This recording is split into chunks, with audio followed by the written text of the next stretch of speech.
What's up guys? Welcome to AnimeKouhai. If you'd like to help me out, please hit the like button and subscribe to my channel.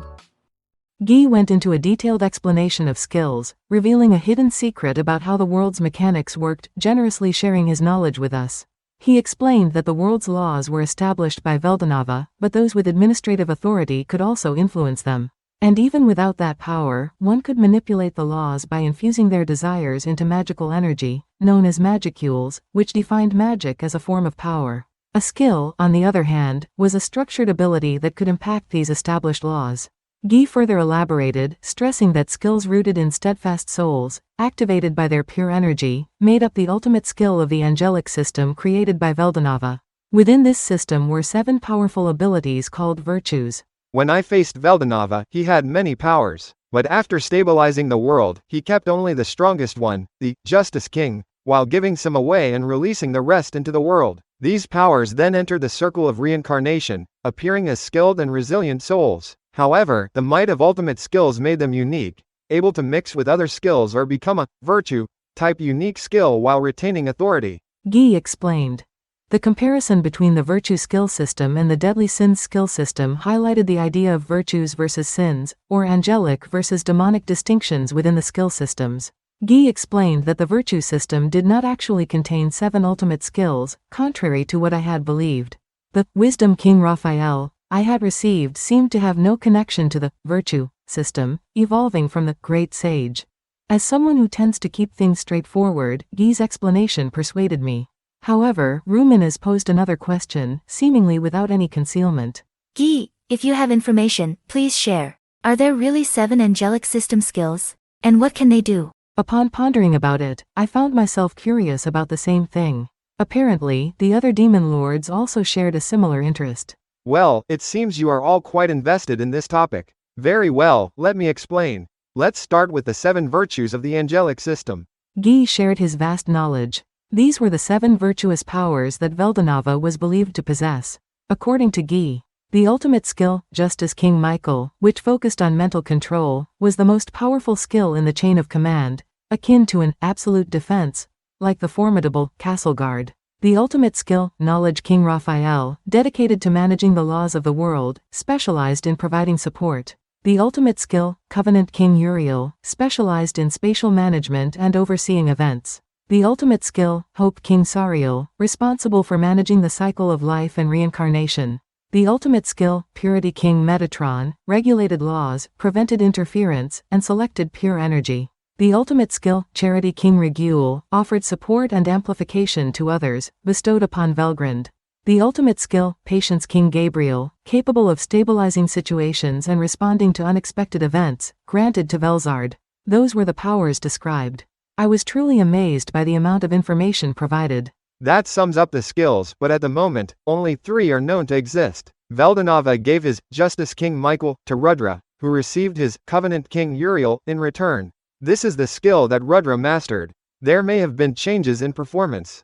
Sadly, that knowledge is now lost to us. Nobody interrupted, so Guy continued. I knew that Michael, also known as Justice King, who approached Rudra, had the ability to dominate others, but his power was beyond what I expected. At that moment, Guy hesitated. I waited eagerly for Guy's response and our eyes met. Rimuru, you're familiar with him, correct? There was no need to lie in this situation. Even though I wanted to act like I didn't know, I couldn't. Since I hadn't explained the ultimate dominion properly earlier, I decided to share my perspective on it. I understood that hiding the issue due to its seriousness would only make things worse. Yes, I know him. I actually fought against him recently. When Veldora was influenced by the enemy, I was worried. Velgrand was also affected. I see. Because of your actions, I faced many challenges. It wasn't just a conflict with Rudra but a full-blown war that you dragged me into. I will address what needs to be said. But Guy seemed unfazed by that.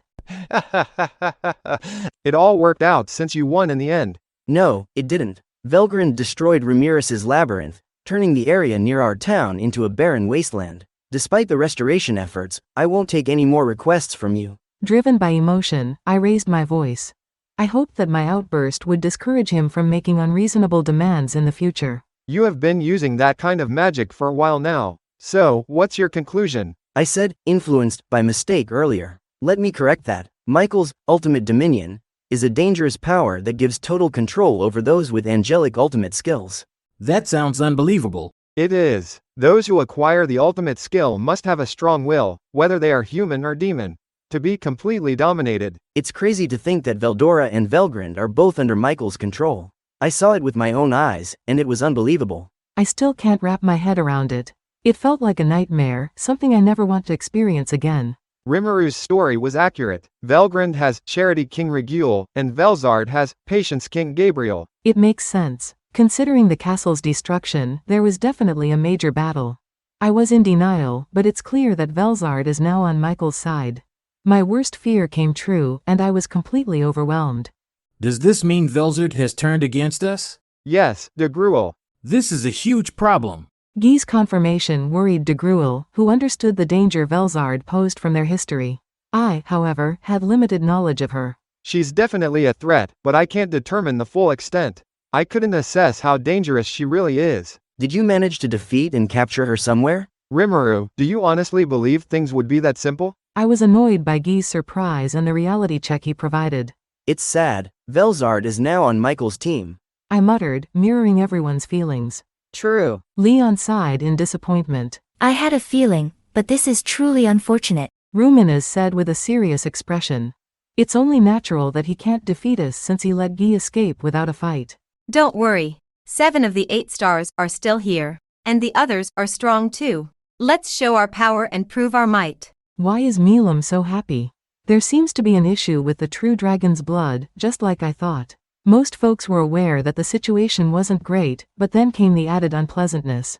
Now, to address your question about the existence of 7 angelic skills in total, the answer is a definite no. This isn't good. Ruminas appeared displeased by the news. Do you know how many angelic ultimate skills there are? De Gruel asked seriously, and Guy answered. I'm not sure. When I fought Veldanava, I couldn't understand everything. He mentioned the 7 virtues and giving special powers to the 7 primordial angels. Everyone fell silent. With the 7 virtues, 1 for each angel, that makes a total of 14. So you're saying you didn't give 1 to each of them? That's right, de Gruel. The angels back then had fragile spirits. Not all could handle an ultimate skill. So Veldanava gave Patience King Gabriel, and Charity King Regule, to Velzard and Velgrund. He also gave skills to eligible angels and left the rest. Justice King Michael was kept, and later traded for Covenant King Uriel, which Rudra got. After Veldanava's death, Covenant King Uriel was lost and merged with Velgrund's Divine Flame King Cthulhu, becoming my power. Now is not the time to avoid reality and think about the past. This secret must be protected. In summary, I now understand the situation better. To sum it up, the angelic skills are creations of Veldanava, possibly 14 in total. Those who have them won't be able to resist Michael's ultimate dominion, right? I totally agree. I summed it up, making Guy nod in approval. This got me thinking about something else. Hold on a moment. While we're discussing angelic skills, what about the demonic ones? Ramirez voiced the exact question I had in mind, drawing everyone's attention to Guy. It's a bit complicated, but hear me out. After I lost to Veldanava, I gained the unique skill, Pride. I had been studying his power, trying to replicate it, and I believe that's the key. Guy explained. What do you mean by that? Ramirez asked. Your skills are part of you, so you might not realize, but how you acquire a skill depends on your desires. However, it's different for each person. Guy clarified. After that, Guy gave a brief explanation of skills. Skills can be in the body, mind, or soul. Sometimes, a skill can be in the soul itself. Since the soul is connected to a person's essence, a strong desire can manifest a powerful skill. Let's also consider Seal Sand's perspective. Yes, there is a unique skill that resides in the physical body. For example, the unique skill, Berserker, was easily understood because it was passed down to Raisin who lived in Shogo's body.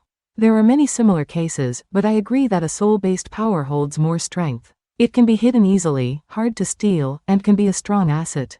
In this case, the ultimate skill is likely a soul-level power, which is why only a few can have one.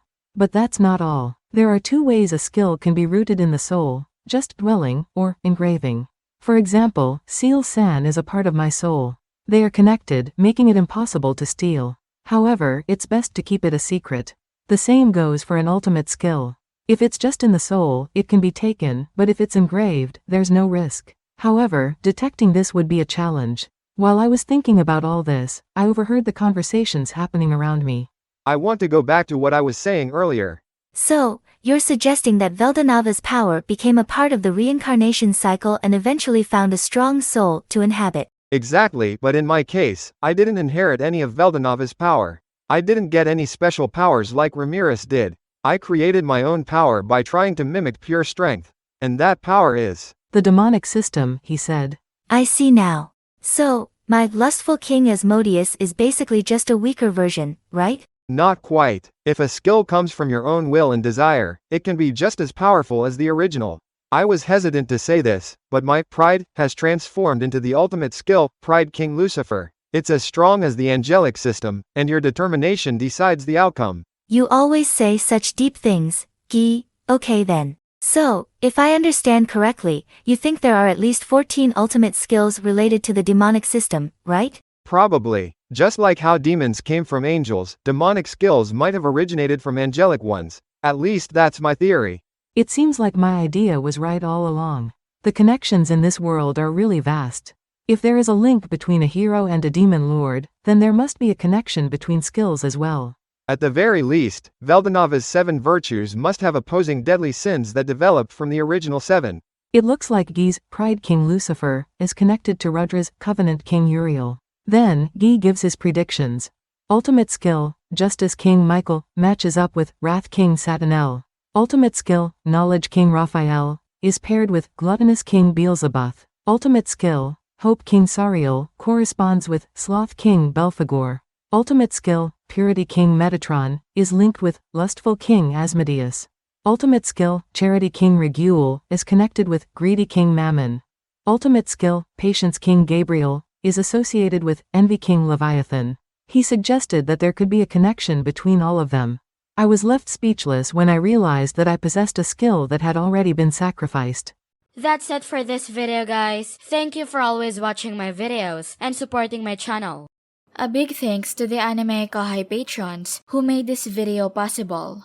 Jared Bressler, Chad Vota, Nate, Havox, Speed Saber, Curtis Loban, Judah Herrera, Just a Guy, Miss L.W. Hernandez, Jason Martin, Zach Rossan, Jarius Ladek, Ray Perez, Donald Williams, Moab A, Day of Light, John M, Godman Gaming, Markithian Tidwell, Adrian, Kumo, Sanketh Chelu, T. Bush, John L, Edgar Fuentes, JV, Dirty Old Hobo, Thomas, J, Christ, Juan Ignacio, Joshua Cousins, Jose Hernandez, Vethelny, Lunel Scarlett, Khaled, Christian Deshazer, Cal Robs, Divine C. Harris, Panda Cats, DeAndre Nance, Monty Boy 98, D-Man, Ruben, Yuki Iki, Gray, Chris Jr., Isaac, Koala King 93, Paul DeGrassi, Little 95, Quilly Buckner, Zephyras, Alver, Normal Defate, Joshua Andrade, L, Gary Miles, Dragon Spawn 666, J. Rule, Liron Sangkap, Lucas Gay, Jason Martin, Echo Ski, Foolish Prophets, Ethan Madison, Sky T, Diego Ginoza, Andre Hamilton, Jason Torres, Sesh, Guy Endsley, Simon Road, Emperor WSA, Mika Espinosa, George Hage, Gobi Lin, Pratik Bandari, Arod Dare, Faiz Mansour, Jackson Early, Smexy, Carl Stephen Bernadel, Gareth Hashimoto, Steven Madison, Homelike Drop, Vasto Lord, Martin Ramos, Marl Barsha, Hansel Ortega, Karam Faraj, Efrain Hernandez, Luca Gaming WTF, William Locke, Jordan Mersha, Kamal Luke, Spencer Candila, Ian Sekibuyol, Putate, Thanakorn Lee Sawat, Lamar, KACP9R, Tony, C. Clark. Thank you so much for helping out. I'll see you guys in the next video.